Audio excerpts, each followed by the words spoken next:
हाँ जी, नमस्कार, राधे राधे, जय श्री कृष्णा। कैसे हैं सब लोग? बढ़िया, मज़े में, आनंद में। चलिए, ईश्वर आप सबको हमेशा आनंद में रखे, खूब मज़े में रखे, खूब स्वाध्याय करें, खूब अध्ययन करें, खूब मेहनत करें और अपने कर्म पथ के ऊपर लगातार बढ़ते चलें। दोस्तों, हम लोग बात कर रहे थे शिवाजी की और उनके प्रशासन की हम लोग चर्चा कर रहे थे। उसी चीज़ को, उसी कहानी को हम लोग आगे बढ़ा रहे हैं।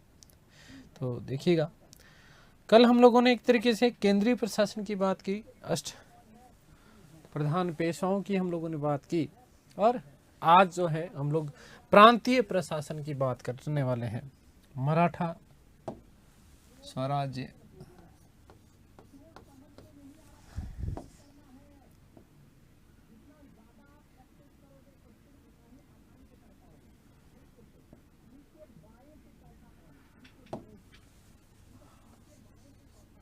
मराठा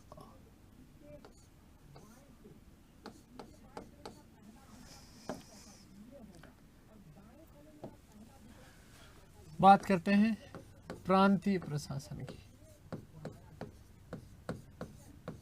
प्रांतीय प्रशासन,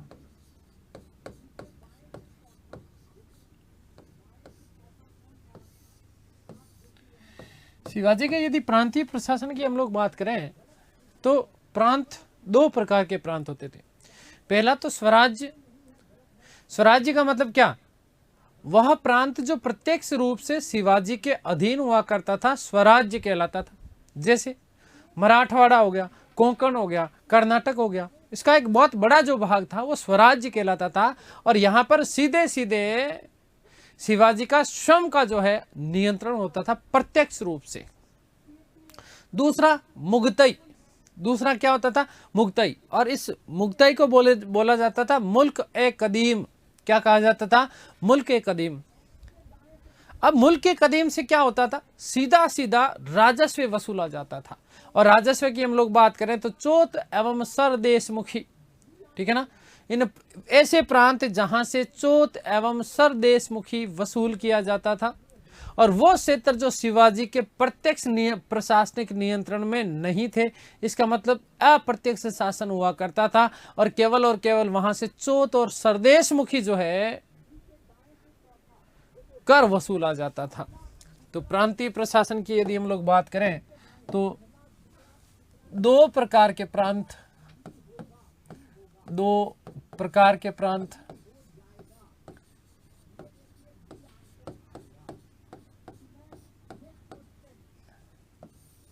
नंबर एक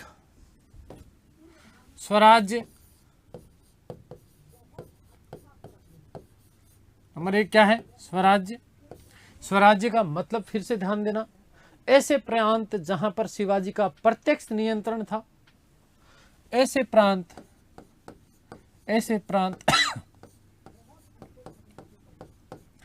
जहां शिवाजी का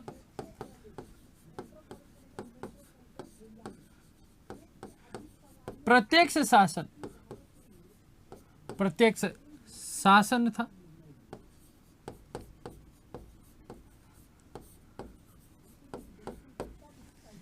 जैसे हम लोग चर्चा करें इसकी, जैसे, ठीक है, मराठा की बात कर रहे हैं, इसलिए मराठवाड़ा। मराठवाड़ा, ठीक है। इसके अलावा कोंकण,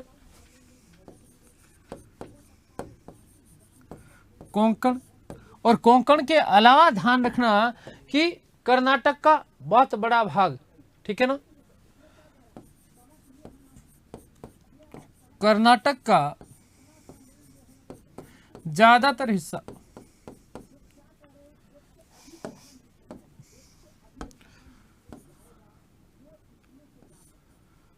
भाग, ठीक है। दूसरा, नंबर दो, ध्यान रखना, मैंने बताया मुगतई। दूसरा क्या बोलते थे? मुगतई। इसी मुगतई को कहा जाता था मुल्क ए कदीम। मुल्क ए कदीम, मुगतई। और मुगतई को क्या कहा जाता था? मुल्क ए कदीम। क्या था मुगतई या मुल्क ए कदीम? जहां शिवाजी का अप्रत्यक्ष शासन स्थापित था, केवल और केवल चौथ और सरदेश मुखी ही वसूल किया जाता था। वह प्रांत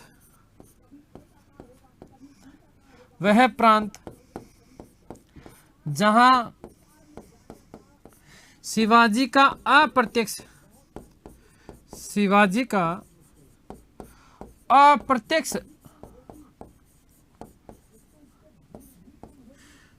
शासन था,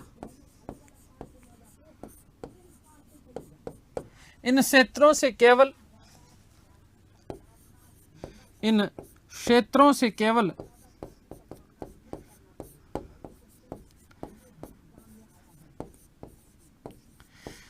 चौथ व सरदेशमुखी ही वसूला जाता था। चौथ व सरदेशमुखी, चौथ व सरदेशमुखी ही वसूला जाता था।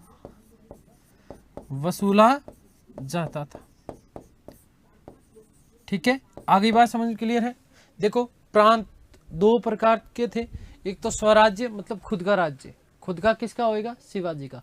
प्रत्यक्ष शासन होगा, जैसे बात करें मराठावाड़ का, वाड़ा का, जैसे बात करें कोंकण की, और बात करें तो कर्नाटक के ज्यादातर अधिकतर भाग इस स्वराज्य में शामिल थे। दूसरा मुगतई बोलते हैं। क्या बोलते हैं? मुगतई। ठीक है, मुगतई का मतलब क्या था? इसी को मुल्क ए कदीम कहा जाता था। वह प्रांत जहां शिवाजी का अप्रत्यक्ष शासन था, केवल और केवल वहां से चौथ और सरदेशमुखी ही वसूला जाता था। क्या? चौथ और सरदेशमुखी ही वसूला जाता था। उन क्षेत्रों को क्या कहा जाता था? मुगतई कहा जाता था। क्या कहा जाता था? मुगतई कहा जाता था। ठीक है, ध्यान रखना। अब ये जो स्वराज्य है, इन स्वराज्य प्रांतों को 4 प्रांतों में विभाजित किया गया था। फिर वापस बता रहा हूं, देखो, 2 प्रकार के प्रांत हैं मूल रूप से। पहला है स्वराज्य, जहां शिवाजी का सीधा सीधा प्रत्यक्ष रूप से शासन स्थापित है। दूसरा है मुगतई, अप्रत्यक्ष शासन स्थापित है। इसका मतलब वहां से शिवाजी केवल और केवल कर प्राप्त करता है। स्वराज्य प्रांतों को आगे वापस फिर से जो है 4 प्रांतों में विभाजित किया गया था। चलिए बात करते हैं। तो स्वराज्य प्रांत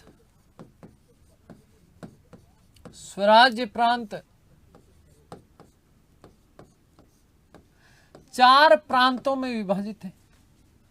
4 प्रांतों में विभाजित थे।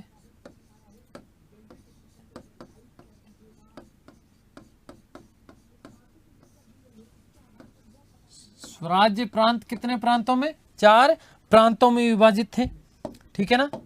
पहला, एक तरफ तो मैं लिखूंगा प्रांत और दूसरा मैं लिख रहा हूं प्रतिनिधि।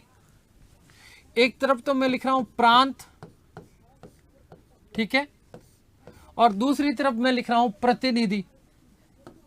प्रांत और प्रतिनिधि। ठीक है भाई, शिवाजी स्वयं वहां प्रतिनिधि थोड़ी थे, अपना कोई ना कोई प्रतिनिधि वहां पर नियुक्त किया कर रखा था। ठीक है, पहला उत्तरी प्रांत बोलते थे। नंबर 1 उत्तरी प्रांत। कौन सा? उत्तरी प्रांत।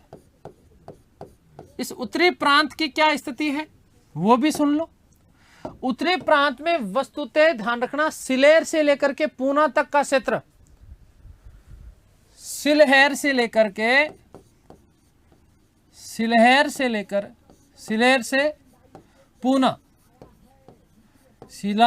से पूना तक का क्षेत्र। ठीक है, आगे बात समझ में क्लियर है। और इसके जो प्रतिनिधि जो थे वो ध्यान रखना कि सिलेर और पूना में मोर ज्यादा हुआ करते थे। क्या ज्यादा हुआ करते थे? मोर ज्यादा हुआ करते थे। तो शब्द याद रखिएगा, मोर त्रिंबक, मोर त्रिंबक पिंगले। प्रतिनिधि कौन है? मोर त्रिंबक पिंगले। प्रतिनिधि यहां पर कौन थे? मोर त्रिंबक पिंगले। आगे बात समझ क्लियर है। उत्तरी प्रांत। बात करते हैं नंबर 2 पे, दक्षिणी प्रांत। कौन सा प्रांत? दक्षिणी प्रांत। दक्षिणी प्रांत में कहां तक का भाग इस हिस्सा शामिल था, वो भी ध्यान देना जी। दक्षिणी प्रांत की यदि हम बात करें तो कनारा तक विस्तृत था। कहां तक? कनारा। दक्षिण में कनारा। उत्तरी भाग देखो कहां तक है? सिलेर से पूना तक। ठीक है, सिलेर से पूना। फिर दक्षिणी भाग की बात करें तो पूना से कनेर या कनारा, तो कनारा तक विस्तृत था। कनारा तक विस्तृत था। ठीक है, आगे बात समझ क्लियर है। और इसका जो प्रतिनिधि हुआ करता था, उस प्रतिनिधि किनारा में ध्यान रखना अन्न ज्यादा होंगे, किनारे पे क्या होंगे? अन्न ज्यादा। दूसरा किनारा कनारा, दक्षिणी से दूसरा दक्षिणी किनारा से याद रखिए, दक्षिणी किनारा क्या था? तो कनारा। ठीक है, और इसमें किनारे पे अन्न ज्यादा होगा, इसलिए याद रखना अन्नोजी दत्तो। प्रतिनिधि कौन थे? अन्नोजी दत्तो।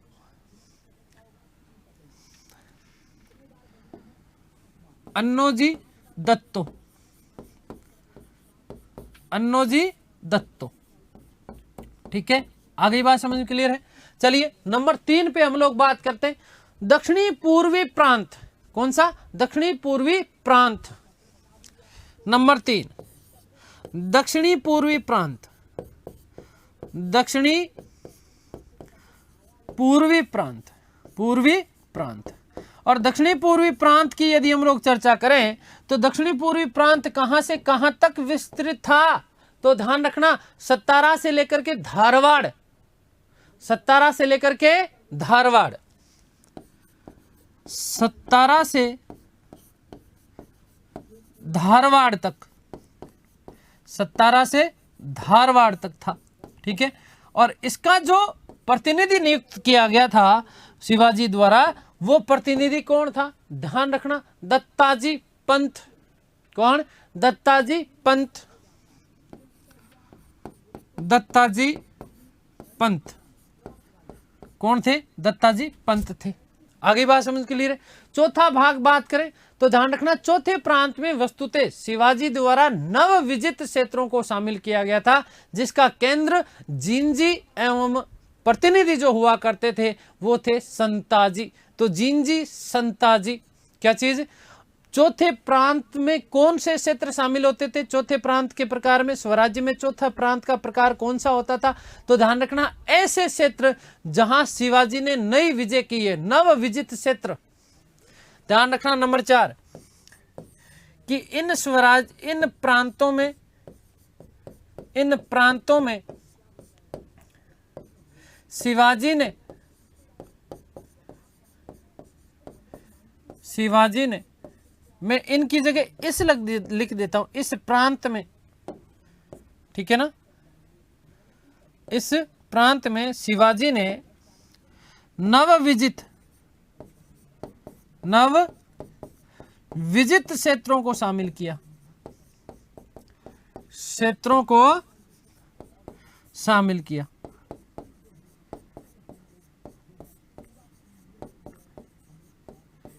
ठीक है, आगे बात समझ। नव विजित क्षेत्रों को चौथे प्रांत के स्वरूप में शामिल किया था। आगे बात समझ क्लियर है ना। ध्यान रखना इसका केंद्र था जिंजी, इसका केंद्र जिंजी को बनाया गया, जिंजी को बनाया।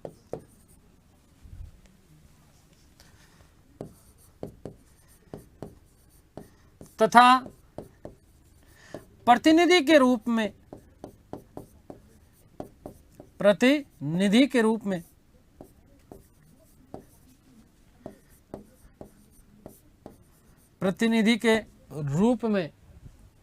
संताजी को नियुक्त किया।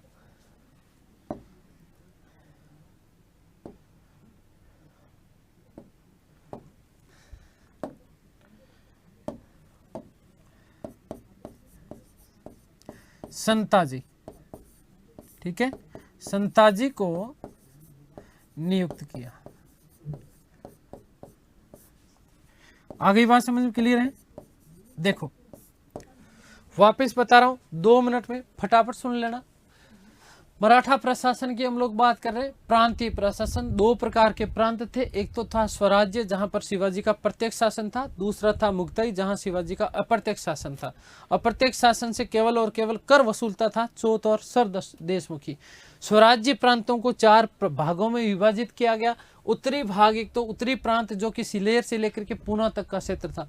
दक्षिणी प्रांत में कनारा तक विस्तृत था, दक्षिणी, ठीक है। दक्षिणी पूर्वी प्रांत जो था सतारा से लेकर के धारवाड़ तक, और चौथा प्रांत ऐसे थे जहां पर नवविजित क्षेत्रों को क्या किया गया था, शामिल, और इसका प्रतिनिधि किसको नियुक्त किया गया, संताजी को। उत्तरी क्षेत्र का बात करें तो उत्तरी क्षेत्र में मोर ज्यादा थे, इसलिए ध्यान रखना मोर, त्रिम्बक, पिंगले। दक्षिणी किनारा है तो किनारे से कनारा याद रखना है, और क्या याद रखोगी कि कनारा है तो किनारे पे अन्न ज्यादा होगा, इसलिए अन्नोजी दत्तो, ठीक है। तीसरा दक्षिणी पूर्वी प्रांत दत्ताजी, दक्षिणी पूर्वी प्रांत किसको दिया, दत्ताजी को दिया। दत्ताजी कौन सी, पंथ, ठीक है। और चौथे का हमने बात कर ली संताजी, किसकी बात कर ली, संताजी की। आगे बात समझ में क्लियर है।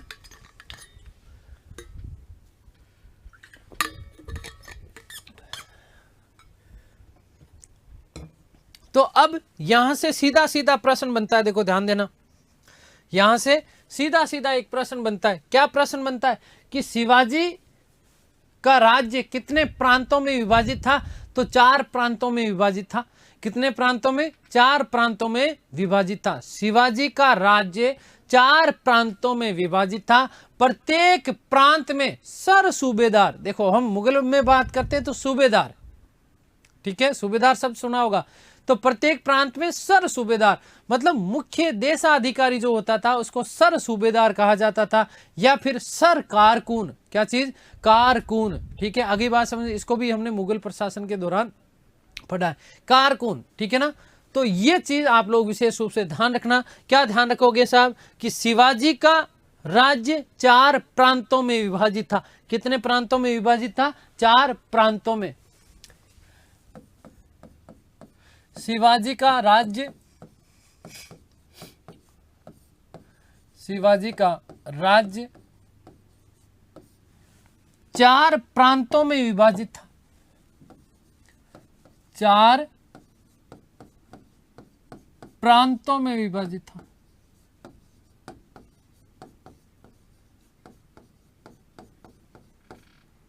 ठीक है, कितने प्रांतों में, 4 प्रांतों में।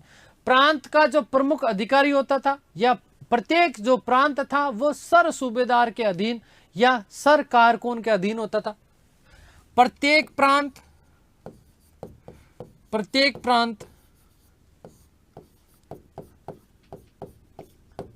सर सूबेदार, सर सूबेदार, ठीक है, सर सूबेदार या सर कारकून के अधीन होता था। सर कारकून के अधीन होता था।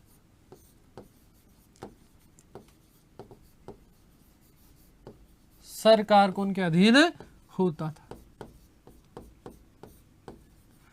ठीक है, तो सीधा बहुत डायरेक्ट प्रश्न बनता है कि शिवाजी के प्रांतों का मुख्य अधिकारी कौन था, तो सर सूबेदार ध्यान रखना, या फिर ध्यान रखना जी क्या क्या ध्यान रखोगे, सर कारकून। आगे बात समझ में क्लियर है। तो बात करते हैं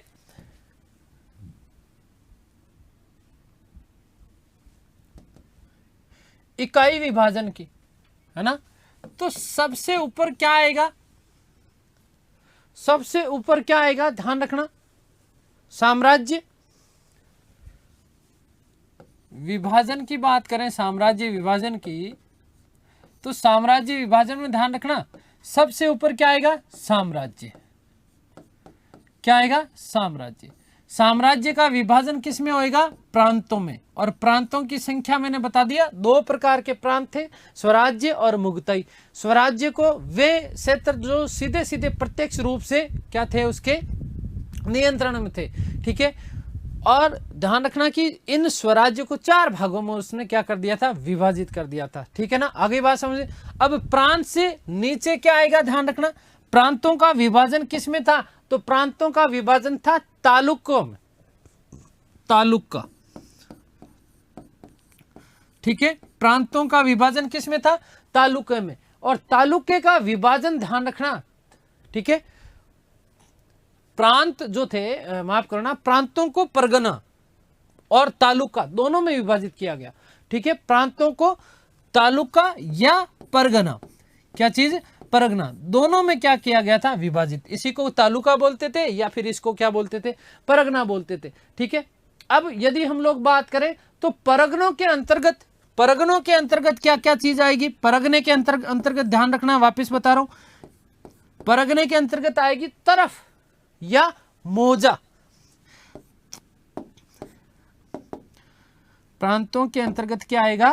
तरफ या मोजा, तरफ व मोजा, ठीक है। ये साम्राज्य विभाजन था, ठीक है ना। साम्राज्य विभाजन किस में था? सर्वोच्च साम्राज्य, फिर प्रांत, प्रांतों को तालुक और परगना में विभाजित, और परगना को फिर तरफ और मोजा में विभाजित, ठीक है ना। मोजे का मतलब क्या था? गांव। मोजे का मतलब क्या था? मोजे का मतलब था गांव। मोजे का मतलब क्या है? गांव है, ठीक है ना। और प्रत्येक गांव, ठीक है ना, प्रत्येक गांव में पाटिल की नियुक्ति करते थे। किसकी नियुक्ति करते थे? पाटिल की नियुक्ति होती थी प्रत्येक गांव में। मोजे में क्या आते थे? वस्तुतः गांव। मोजे में वस्तुतः क्या आता था? मैं नीचे लिख देता हूं इसको, गांव। क्या चीज? गांव। मोजे में क्या आता था? गांव आता था। मोजे का मतलब एक तरीके से क्या है? गांव। और प्रत्येक गांव में, ध्यान रखना, प्रत्येक गांव में पाटिल की नियुक्ति की जाती थी। किसकी नियुक्ति? पाटिल की नियुक्ति। पाटिल की नियुक्ति की जाती थी। प्रत्येक गांव में पाटिल की क्या की जाती थी? नियुक्ति की जाती थी। आगे बात समझिए। जबकि संपूर्ण गांव का जो प्रशासन है, 2 से 3 गांव यदि एक साथ मिला दे, देखो वापिस सुनना, साम्राज्य का विभाजन प्रांत में, प्रांत का तालुका और परगना, ठीक है। परगना को फिर तरफ और मोजा, ठीक है ना। मोजे का मतलब एक तरीके से क्या है? गांव, ठीक है ना। मोजा ही मोजा, गांव में कहा? गांव में क्या? मोजा ही मोजा। और गांव में पाटिल की नियुक्ति की जाती थी। यदि 2 से 3 गांव का प्रशासन देखना हो, 2 से 3 गांव का प्रशासन देखना हो तो ध्यान रखना, वहां पर व्यक्ति था कम विस्तार, ठीक है ना। 2 से 3 गांव के प्रशासन हेतु,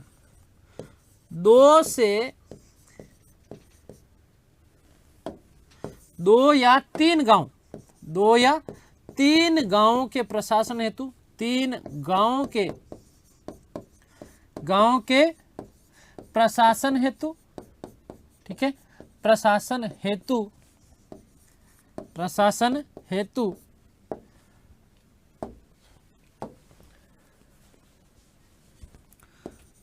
कम विस्तार, गांव में काम विस करेंगे, ठीक है, एक साथ कम विस्तार की नियुक्ति की जाती थी, ठीक है, कम विस्तार की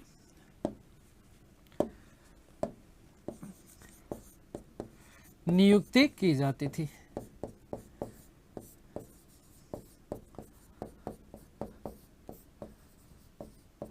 आगे क्या बात समझ में? सबसे बड़ी इकाई क्या है? साम्राज्य है। फिर साम्राज्य का विभाजन प्रांत में, ठीक है ना, कहां पर? प्रांत में, ठीक है।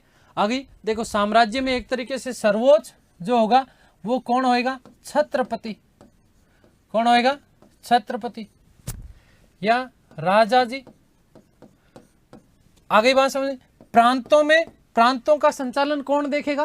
प्रांतों का संचालन देखेगा सूबेदार, सर सूबेदार, सर सूबेदार, सर सूबेदार। आगे बात समझ क्लियर है।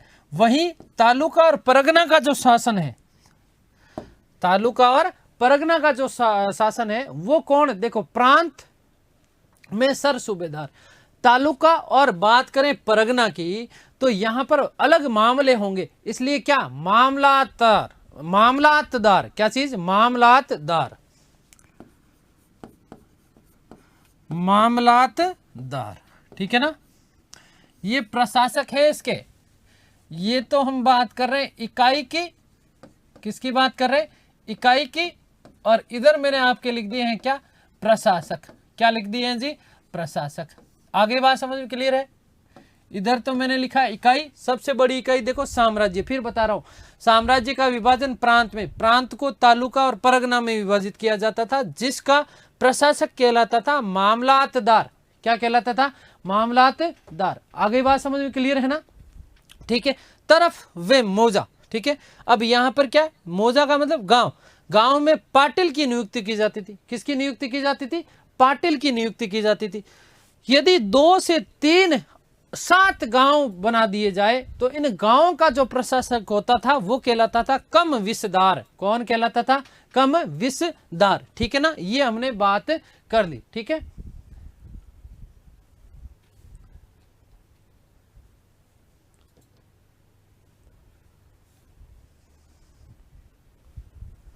अब यहां पर विशेष बात ध्यान रखनी है।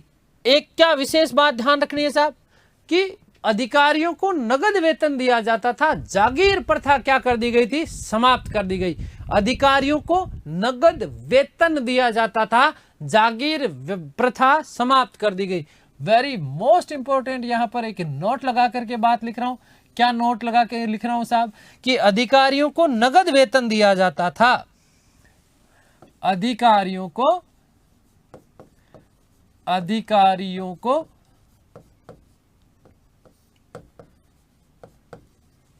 नगद वेतन दिया जाता था।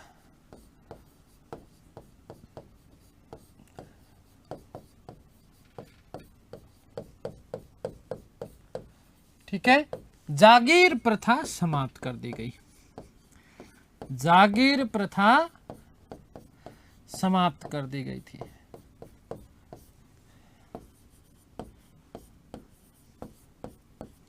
ठीक है। जागीर प्रथा क्या कर दी गई थी? समाप्त कर दी गई थी।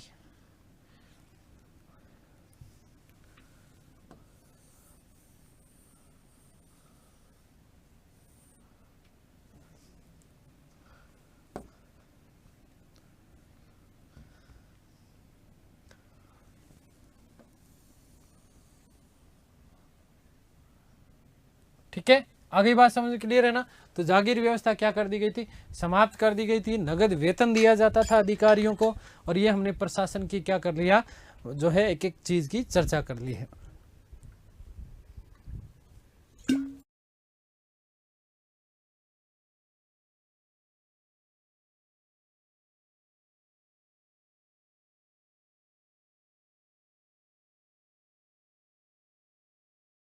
चलो, गांव या ग्राम में पाटिल या इसी को जैसे कई जगह पटेल के रूप में, ठीक है ना, किस रूप में? पटेल के रूप में भी विभाजित माफ कीजिएगा, परिभाषित किया गया। ठीक है ना। बात करते हैं थोड़ा सा ग्राम प्रशासन की। प्रांतीय प्रशासन की बात हो गई, चलिए बात करते हैं ग्राम प्रशासन की।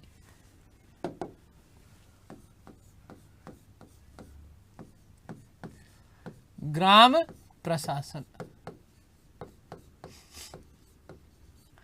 तो सीधी सीधी लाइन, एक तो ध्यान रखना ग्राम प्रशासन का क्या ध्यान रखोगे कि गांव प्रशासन का जो मुख्य अधिकारी होता था वो कहलाता था पटेल या पाटिल। ठीक है।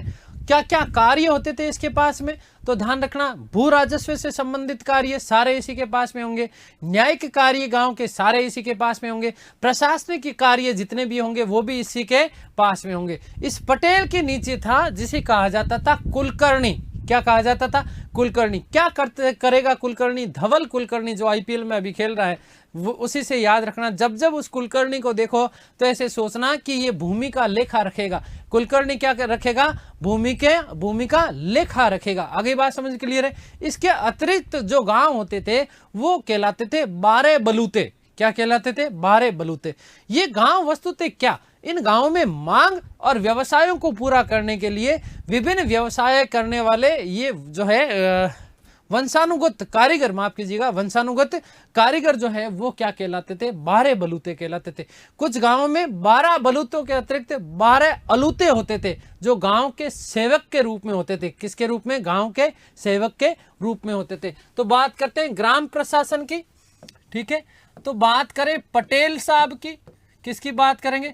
पटेल, या जैसे हम क्या बोल देते हैं? पाटिल। क्या बोल देते हैं? पाटिल। ठीक है। ध्यान रखना, गांव का सर्वोच्च प्रशासनिक अधिकारी या गांव का मुख्य अधिकारी, ठीक है ना, गांव का मुख्य अधिकारी। गांव का सर्वोच्च प्रशासनिक अधिकारी, गांव का सर्वोच्च प्रशासनिक अधिकारी, सर्वोच्च प्रशासनिक अधिकारी, सर्वोच्च प्रशासनिक अधिकारी पटेल या पाटिल कहलाता था। ठीक है, इसके कार्यों के बारे में हम बात करें, पटेल साहब के या पाटिल साहब के कार्यों की बात करें। ठीक है, जैसे सरदार वल्लभ भाई पटेल याद आए आपको तो एक काम कर देना सीधा सीधा, क्या काम कर दोगे साहब कि उन्हें शिवाजी के काल में गांव का सर्वोच्च प्रशासनिक अधिकारी बना देना। क्या चीज? शिवाजी के काल में गांव का सर्वोच्च प्रशासनिक अधिकारी सरदार पटेल जी का नाम जैसे याद आए तो सरदार जी, तो फिर जब करो तब सरदार जी हटा देना, पटेल याद रख लेना, पाटिल। ठीक है, क्या कार्य है तो ध्यान रखना, क्या क्या कार्य? प्रशासनिक कार्य सारे देखेगा, भू राजस्व से संबंधित सारे कार्य देखेगा, न्यायिक कार्य भी सारे देखेगा। तो भू राजस्व, प्रशासनिक कार्य, प्रशासनिक कार्य,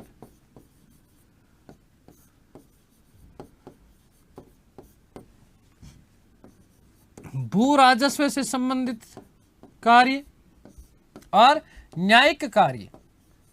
कौन से कार्य? न्यायिक कार्य। ये सारे के सारे कार्य पटेल जी देखते थे। कहाँ देखते थे? गांव में देखते थे। ठीक है ना, आ गई समझ में? इस पटेल से नीचे जो व्यक्ति होता था उसे कहते थे कुलकर्णी, धवल कुलकर्णी। ठीक है ना, कुलकर्णी। कौन होएगा? कुलकर्णी। क्या काम करेगा ध्यान रखना। पहला बात तो कुलकर्णी कौन? तो पटेल से नीचे का अधिकारी, पटेल से नीचे का अधिकारी क्या कहलाता था? कुलकर्णी कहलाता था, पहली चीज। दूसरी चीज, इसका प्रमुख कार्य क्या है तो ध्यान रखना, भूमि का लेखा रखना, गांव की भूमि का लेखा रखना इसका क्या था? प्रमुख कार्य था।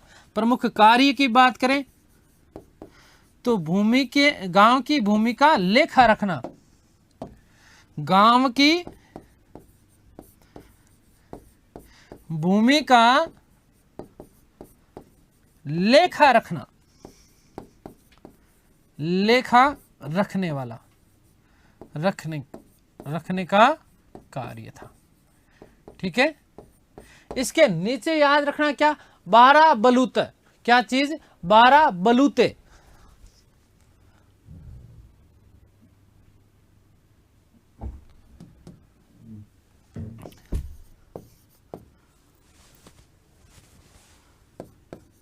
बारह बलूते, 12 बलूते क्या थे? 12 बलूते।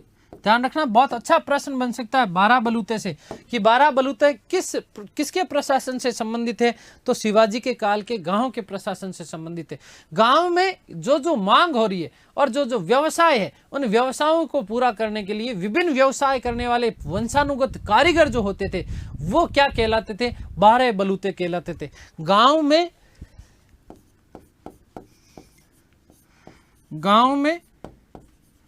मांग, गांव में मांग,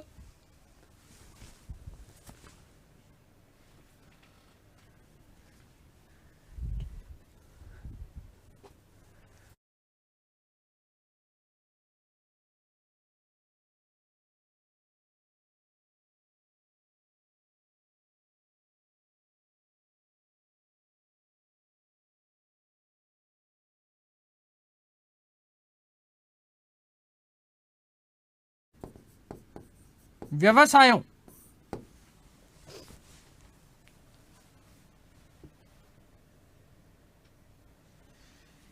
की पूर्ति करने वाले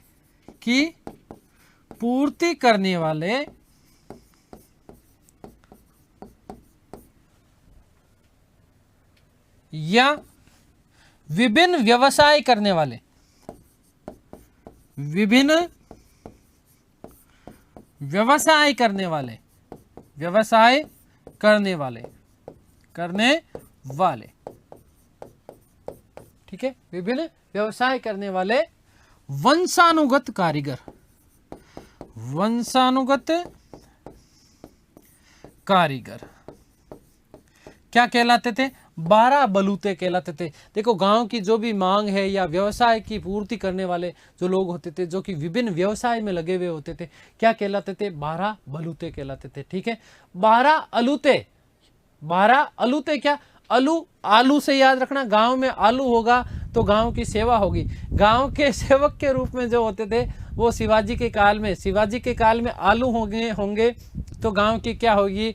सेवा होगी। तो 12 अलूते का मतलब क्या है? ध्यान रखना, गांव के जो सेवक थे वो क्या कहलाते थे? 12 अलूते कहलाते थे। गांव के सेवक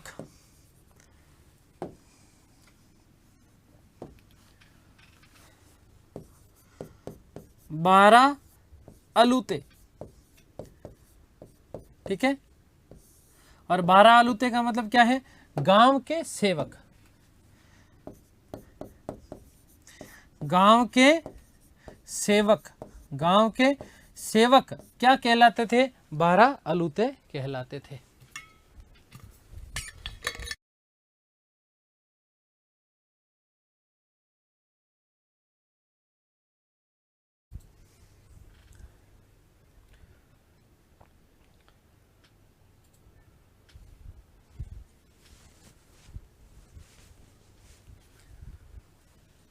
ठीक है, चलिए, तो ये हमने बात कर ली प्रांतीय प्रशासन की, केंद्रीय प्रशासन, अष्टप्रधान, ठीक है, प्रमुख 8 प्रधानों की हम लोग बात कर चुके, प्रांतीय प्रशासन की हम लोग बात कर चुके, ग्रामीण प्रशासन की हम लोग चर्चा कर चुके, जो है शिवाजी के काल में किस प्रकार से ग्रामीण व्यवस्था हुआ करती थी।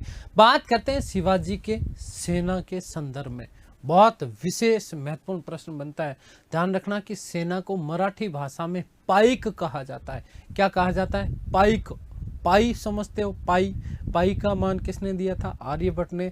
तो पाई से पाईक याद रख सकते हो। मराठा काल में या मराठी भाषा में सेना को पाईक कहा जाता था।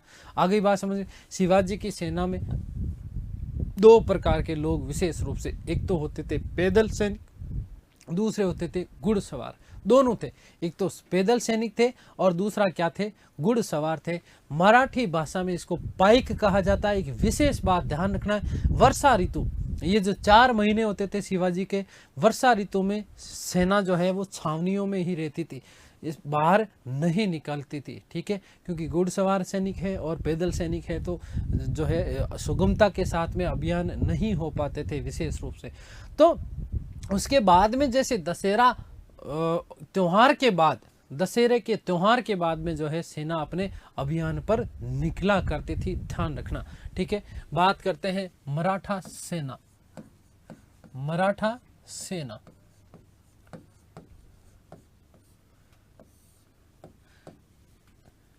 दो प्रकार की सेना थी। 2 प्रकार की सेना, 2 प्रकार की सेना कौन कौन सी जी? नंबर 1, एक तो है पैदल सेना, पैदल सेना, और दूसरी की यदि हम लोग बात करें तो घुड़सवार। क्या चीज है? घुड़सवार सैनिक। नंबर 2, घुड़सवार सैनिक, घुड़सवार सेना। आगे बात समझ में क्लियर है? ध्यान रखना, वेरी मोस्ट इंपॉर्टेंट बनता है ये प्रश्न। ठीक है, कि मराठी में सेना को पाईक कहा जाता है। मराठी में सेना को क्या कहा जाता था? पाईक कहा जाता है। क्या कहा जाता है? पाईक कहा जाता है। ठीक है, आगे बात समझ में क्लियर है? दूसरी चीज ध्यान रखना कि वर्षा ऋतु में, ठीक है ना, सेना छावनी में ही रहती थी। वर्षा ऋतु में, वर्षा ऋतु, ठीक है, के दौरान, वर्षा ऋतु के दौरान सेना छावनी में ही रहती थी। छावनी में ही रहती थी। ठीक है, आगे बात समझ। गुरिल्ला या छापामार युद्ध करने में पारंगत होती थी शिवाजी की सेना। आगे बात समझ, क्लियर है ना। दशहरा त्योहार के बाद अपने अभियान पर निकलते थे। दशहरे के त्योहार के बाद, दशहरे त्योहार के बाद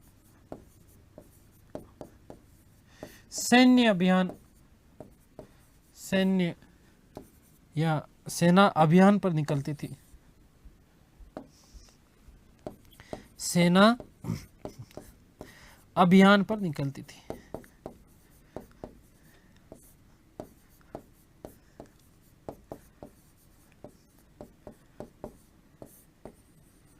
ठीक है, गुरिल्ला या छापामार युद्ध पद्धति, छापामार युद्ध पद्धति में दक्ष थे।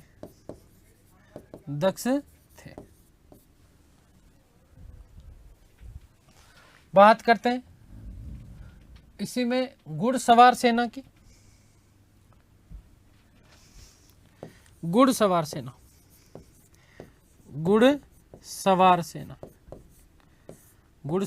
सेना की चर्चा करते हैं हम लोग। ठीक है, ध्यान दीजिएगा।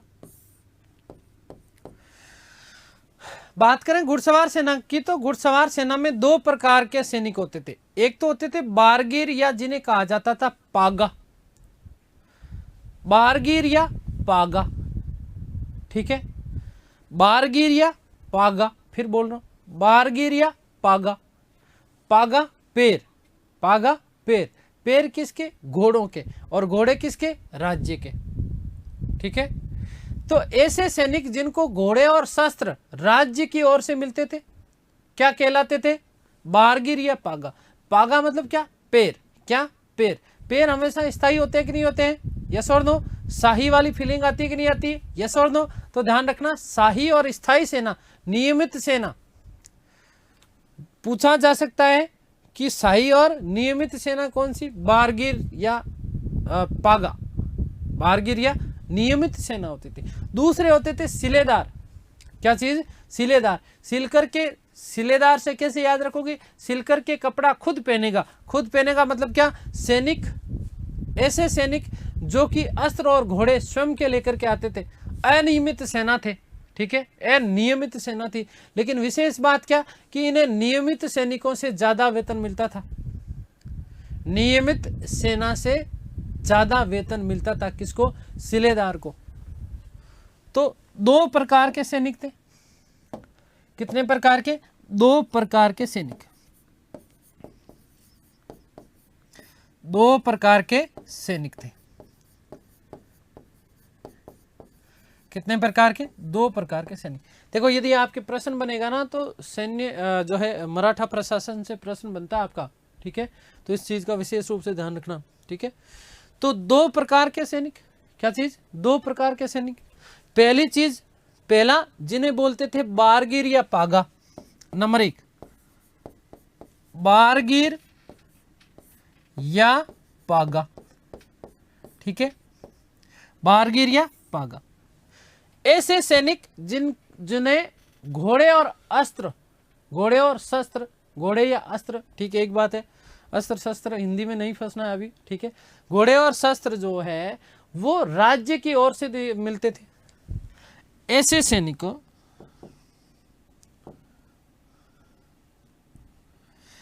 ऐसे कैसे? ऐसे सैनिक जिन्हें घोड़े व अस्त्र, घोड़े व अस्त्र राज्य की ओर से मिलते थे। राज्य की ओर से मिलते थे या ओर से प्राप्त होते थे। दूसरी चीज इसमें क्या ध्यान रखोगे कि एक तो शाही और नियमित सेना थी, शाही सेना और नियमित सेना थी। यह शाही व नियमित सेना थी, नियमित सेना थी, शाही व नियमित सेना थी। आगे बात समझ क्लियर है? शाही और नियमित सेना थी। कौन सी? बारगिर और पागा, बारगिर या पागा। दूसरा क्या कहलाता था? सिलेदार, सील करके लेके आएंगे खुद के कपड़े, मतलब खुद के कपड़ों से याद रखना, खुद के सील करके लेके आएंगे। क्या लेके आएंगे? घोड़े और अस्त्र खुद के लेकर के आते थे। ठीक है, अब घोड़ा और अस्त्र स्वयं का होगा तो वेतन बारगिर से ज्यादा होगा। वेतन किससे होगा? बारगिर से ज्यादा होगा। किसका? सिलेदार का। नंबर 2, सिलेदार। कौन से दार? सिलेदार। तो ध्यान रखना, सिलेदार को कैसे ध्यान रखोगे? ऐसे सैनिक, ऐसे सैनिक जो घोड़े व अस्त्र, घोड़े व अस्त्र स्वयं के लेकर के आते थे, स्वयं के लेकर आते थे।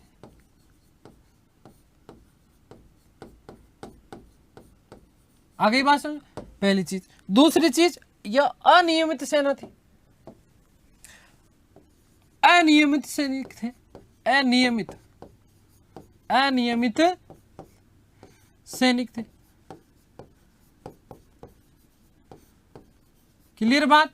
तीसरी चीज, इन्हें बारगिर या जिसे हमने कहा, क्या कहा था? पागा। ठीक है ना, बारगिर या पागा से ज्यादा वेतन मिलता था, बारगिर या पागा से ज्यादा वेतन मिलता था, ज्यादा वेतन मिलता था। ठीक है, बारगिर या पागा से ज्यादा वेतन मिलता था। किसको? सिलेदार को। आगे बात समझ। 25-25 घुड़सवारों की एक टुकड़ी हुआ करती थी और ये इसका जो नियंत्रण करता था वो कहलाता था, क्या कहलाता था? ध्यान रखना, हवलदार। ठीक है, 5 हवलदारों के ऊपर एक जुमलादार होता था। 10 जुमलादार जो है एक हजारी के अधीन होता था। 5 हजारी के ऊपर एक पंच हजारी होता था। 5 हजारी के ऊपर क्या होता था? एक पंच हजारी होता था। ध्यान रखना।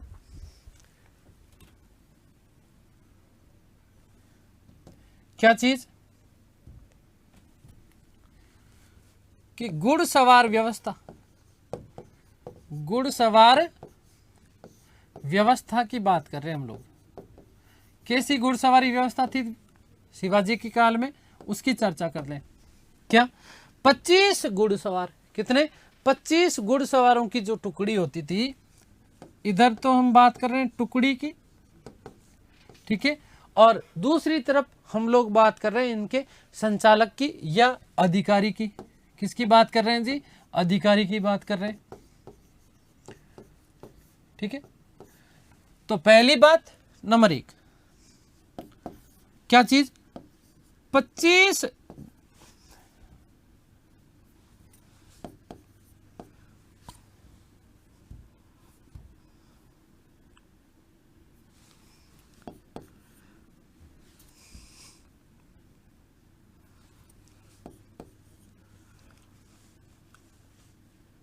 घुड़सवारों की टुकड़ी, घुड़सवारों की टुकड़ी। ठीक है, इन 25 घुड़सवारों की टुकड़ी के ऊपर एक अधिकारी होता था और उस अधिकारी को क्या कहा जाता था? हवलदार। ध्यान रखना कि हवलदार के अधीन, हवलदार के अधीन होता था, अधीन होते थे। किसके अधीन होते थे? हवलदार के अधीन होते थे। पहली बात। दूसरी चीज ध्यान रखना कि 5 हवलदारों पर एक जुमलादार। नंबर 2 कि 5 हवलदारों पर, 5 हवलदारों पर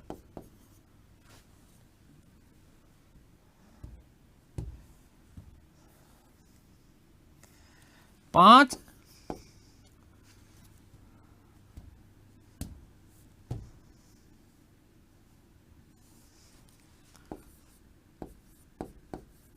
हवलदारों पर एक जुमलादार, एक जुमलादार। मतलब क्या बात समझ गए क्या? 5 हवलदार मतलब 25 इंटू 5 कितना? 125। कितना? 125 घुड़सवार होंगे। 125 घुड़सवार इसके अधीन होंगे। किसके अधीन? 5 हवलदारों के। और इनके ऊपर क्या होएगा? एक जुमलादार होएगा। आगे बात समझे? 10 जुमलादार। कितने? 10 जुमलादार। 10 जुमलादार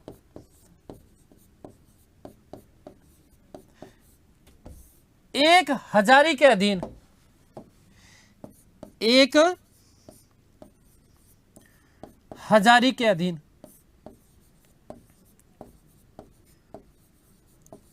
ठीक है ना? मतलब लगभग 1250 गुड़ सेवा, 1250 हो गए। ठीक है ना? तो 1250 जो है वो एक हजारी के अधीन होते थे। ठीक है?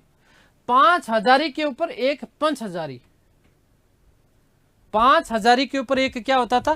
पंच हजारी।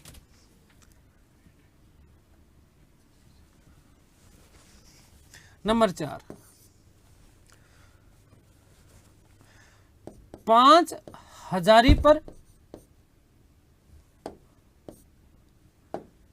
5 हजारी पर एक पंच हजारी नियुक्त होता था। पंच हजारी नियुक्त होता था।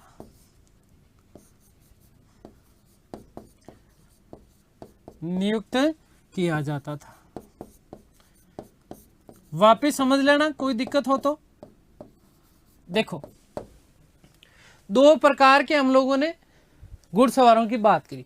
एक तो बारगीर या पागी, स्थायी सेना थी, शाही सेना थी, राज्य की तरफ से घोड़े और अस्त्र मिलता था। दूसरा हमने बात की सिलेदार की। किसकी बात की? सिलेदार जो है अस्त्र भी स्वयं का और घोड़े भी स्वयं के, इसलिए अनियमित सेना थी, स्थायी सेना नहीं थी। दूसरा, बारगीर से अधिक इनको वेतन मिलता था। ठीक है? 25 अश्वरोहियों की जो टुकड़ी होती थी या 25 घुड़सवारों की जो टुकड़ी होती थी, उस पर एक अधिकारी नियुक्त होता था जिसे कहा जाता था हवलदार। हर 25 पर एक हवलदार नियुक्त होता था। आगे बात समझ। फिर 5 हवलदारों पर, 5 हवलदार का मतलब 125 जहां पर से घुड़सवार होंगे उन पर 5 तो हवलदार होंगे। ठीक है? उन 5 हवलदारों पर फिर एक जुमलेदार होता था। आगे बात समझ। मतलब 125 तो घुड़सवार और 5 क्या? हवलदार। उन पर कितने? एक जुमलेदार। फिर 10 जुमलेदारों पर 10 जुमलेदार। 10 जुमलेदार का मतलब लगभग 1250 तो क्या हो गए? आपके घुड़सवार हो गए। ठीक है? और 10 उसमें क्या हो जाएंगे? जुमलेदार हो जाएंगे। तो इनके ऊपर एक हजारी, क्या चीज? एक हजारी। और फिर 5 हजारी के ऊपर 5 हजारी, 1250 इंटू 5 कर लोगे आप। ठीक है? तो इनके ऊपर क्या होता था? एक पंच हजारी होता था। आगे बात समझ क्लियर है? तो खैर यहां से तो आपका प्रश्न नहीं बनता, लेकिन जहां से प्रश्न बनता है उसकी हम लोग बात करने वाले हैं। देखो ध्यान देना, आपसे बहुत बार पूछा जा चुका, इस व्यवस्था को एक बार वापस देख लो, है ना?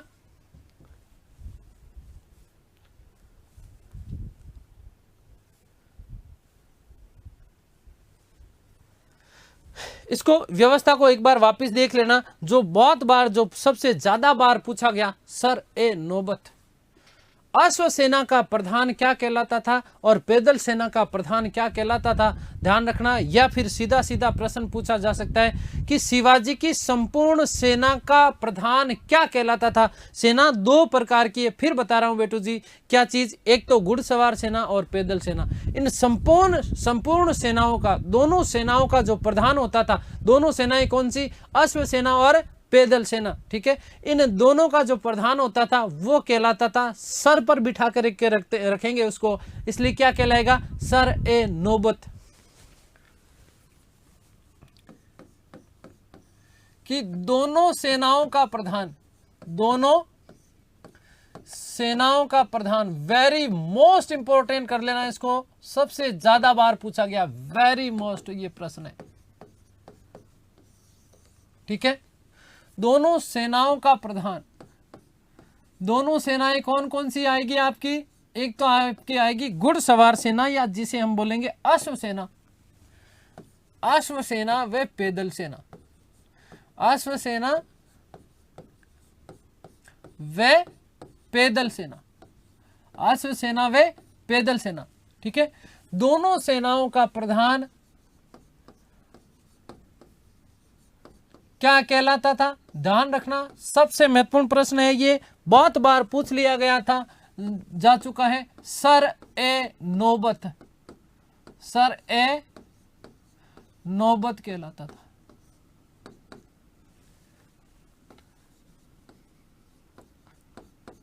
सर ए नौबत कहलाता था। क्या कहलाता था, सर ए नौबत कहलाता था। कितना टाइम होगा,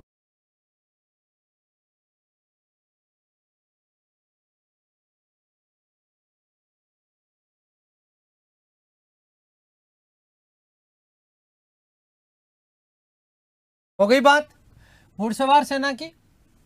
थोड़ी सी हम लोग चर्चा कर लेते हैं जल्दी से, 5 मिनट का हमारे पास समय है, उस समय का भी सदुपयोग करते हैं। हम लोग बात करते हैं पैदल सेना की। किसकी बात करते हैं, पैदल सेना की। ठीक है, चलिए बात करते हैं हम लोग शिवाजी के काल की पैदल सेना की। ठीक है, ध्यान देना भाई, पैदल सेना में 9 सैनिकों के ऊपर एक नायक होता था। सेना को पाइक कहा जाता था, ध्यान रखना। ठीक है, पर पैदल सेना में क्या ध्यान रखोगे, 9 सैनिकों के ऊपर एक नायक, 9 सैनिकों पर, 9 सैनिकों पर एक नायक की नियुक्ति होती थी, एक नायक की नियुक्ति।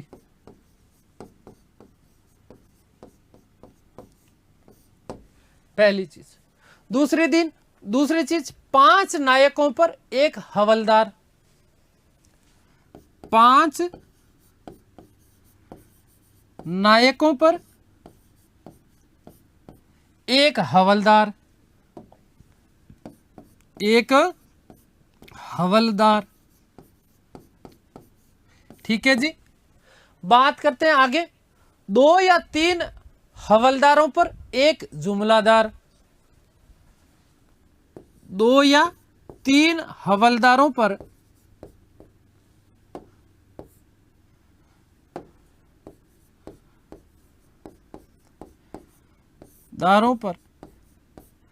एक जुमलादार, एक जुमलादार की नियुक्ति। आगे बात समझ में क्लियर है ना। अब ध्यान रखना, 10 जुमलादारों पर एक हजारी,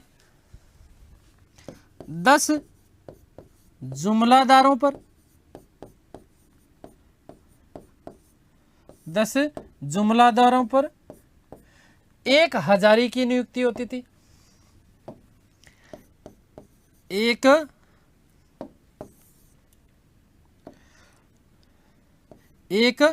हजारी की नियुक्ति होती थी। किसकी नियुक्ति होती थी, एक हजारी की। ठीक है, आगे बात समझ में क्लियर है ना।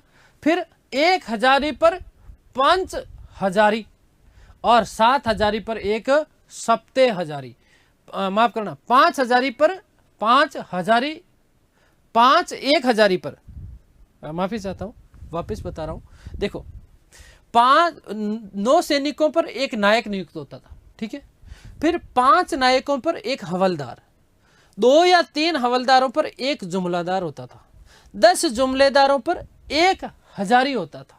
ठीक है, और ध्यान रखना कि 5 हजारी पर एक पंच हजारी, 5 हजारी पर एक पंच हजारी, एक पंच हजारी नियुक्त होता था। ठीक है, एक पंच हजारी। ठीक है जी, आगे बात समझ में क्लियर है ना? एक पंच हजारी और एक 7 हजारी पर एक सप्त हजारी, एक 7 हजारी पर एक सप्त हजारी। ठीक है, आगे बात समझे, एक सप्त हजारी पर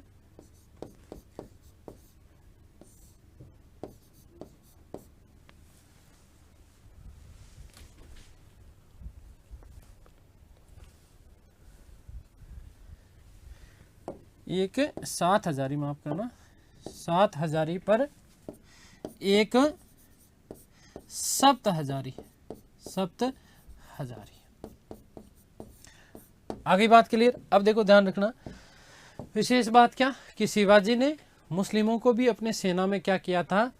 भर्ती किया था। ठीक है, और इतिहासकार ऑर्म ने एक बात कही थी कि शिवाजी ने सूरत में फ्रांसीसियों से 80 तोप और जो है लगभग इतनी ही जो है तोड़ीदार बंदूकें खरीदी थी। ठीक है, शिवाजी ने सेना के साथ स्त्रीगामिता के ऊपर क्या लगाई थी? रोक लगाई थी। ध्यान रखना कि शिवाजी ने सेना के साथ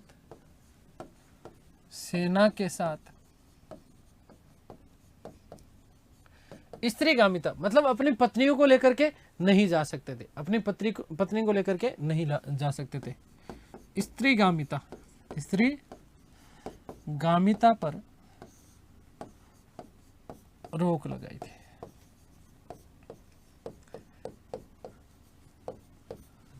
ठीक है, आगे बात समझ में, सेना में मुस्लिमों को भी भर्ती किया जाता था, मुस्लिमों को भी